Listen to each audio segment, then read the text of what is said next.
Hey, good morning, everybody. Good to be with you here. It is a Friday. We've got some red on the screen.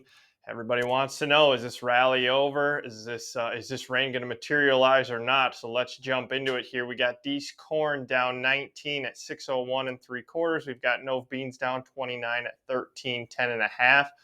Wheat's down 13. Equities are slightly lower. We do have the GDP number out next week on Thursday.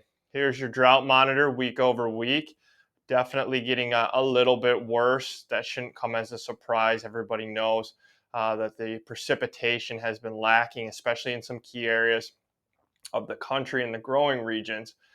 Here's kind of the debate in here right now. This is your Euro model weather forecast. A lot of people will say this is the more accurate forecast, and I've got the GFS on the next slide, but you can see pretty good coverage, especially when you look like at Iowa, parts of Illinois, and even for us here in Wisconsin. I know we're supposed to get some rain here, I believe Sunday, about a 60 to 70% chance, according to my iPhone and whatever app that they use. So we'll see what happens. But here's your Euro model. Keep this in your mind. Here's the GFS.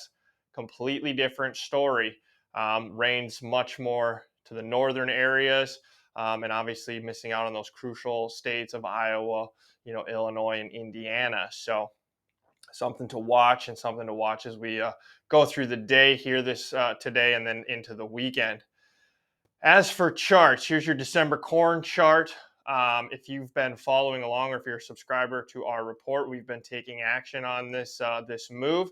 If you would like to get a trial to our report, we have that down in the description below. We'd love to send it out to you for a few weeks. After that, the intro rate's $199 for 6 months, so that would take you into the end of the year. But jumping into this December corn chart in here, what I think people need to do now, and it's healthy to have pullbacks, but the pullbacks are only as good as long as they hold, right? And we had talked about having such an aggressive move up that we were away from really any sort of trend line support.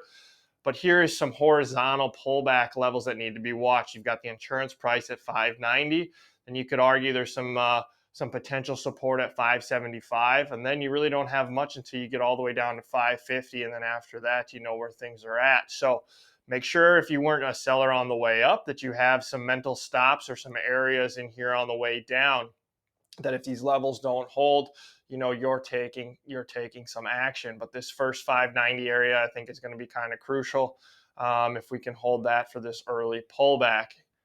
Here's your bean chart, same thing. We've got 13 and a quarter. That level's already been violated in here, but we'll see. Obviously, we don't have the close of today yet, so we'll see where we're at. And that white dash line is 13. That's more of a psychological number. As you can see on the chart, there isn't a whole lot of actual price support there, but round psychological numbers tend to hold up.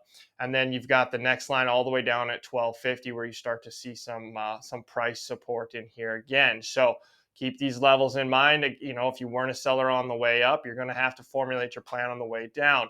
And that's not to say that this is over by any means, but you just need to be prepared and start to formulate a plan. So on that note, like we said, make sure that you have a plan. We have to understand weather markets are pure emotion and volatility. You have fear and greed. That's what moves these markets. That's where you have the extreme levels in the volatility. There isn't a whole lot behind this other than fear and greed. Our opinion that we take here is it's best to sell on the way up. Are you going to hit the highs? Probably not. In fact, we had our next order at 630. We missed it by a quarter of a cent out there on D's corn. So now we're going to have to reformulate and see what happens. But in my opinion, I sit better and sleep better knowing that I've already made some sales now that we're coming back in. I don't have to sit here and wonder if this market is going to go back to where I wish I would have done something.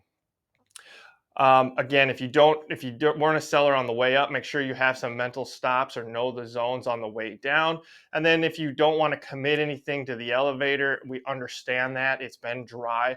Consider using the board. Puts are a good way to do that. Or if you are selling cash and you want to make sure that you're not missing out on a potential big move, consider re-owning some of those bushels back with calls. We've done videos on that in the past, and I'll make sure to link to the put video here that was done in January if you want to review that and how that would work.